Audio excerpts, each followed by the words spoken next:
তাড়াতাড়ি করেই হয়ে যাবে বুঝলে। হ্যাঁ, আর বড় বৌমাকে কাজে লাগিয়ে দিয়েছি একদম। ঘরে শাশুড়িরা কি পারে নাকি? শিখিয়ে দিচ্ছে আর করছি আমরা। বৌমা আছে। হ্যাঁ দেখেন ঠিক কিরম দেখা যাচ্ছে। মায়ের কাছ থেকে শিখে নিচ্ছি। হ্যাঁ, আমি বলে বলে দিচ্ছি। আমরা কি পারি না নাকি? ঘরটা ভেঙে গেছিল, আপনাদের বলেছিলাম যে ঘরটা এরকম সরে গেছিল, এই ইট থেকে বাইরের দিকে চলে এসেছিল। এবার মিস্ত্রি এসে সেটা ঠিক করে দিয়ে গেছে, জায়গা মতো বসিয়ে দিয়ে গেছে।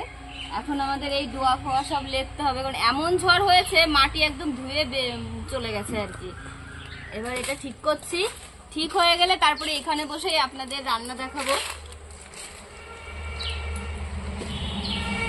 অসুবিধা হচ্ছে, ওখানে ভিডিও করতে হচ্ছে, বন্ধুদের অসুবিধা হচ্ছে, বুঝতে পারছে না পজিশনটা কোথায়, মেইন পজিশন কোথায়। অসুবিধা নেই বন্ধুরা, সবই পারি,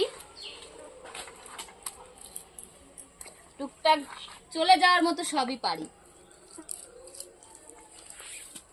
তাহলে বন্ধুরা এখানে ভিডিওটি শেষ করছি, পরে আবার দেখা হচ্ছে আপনাদের সঙ্গে।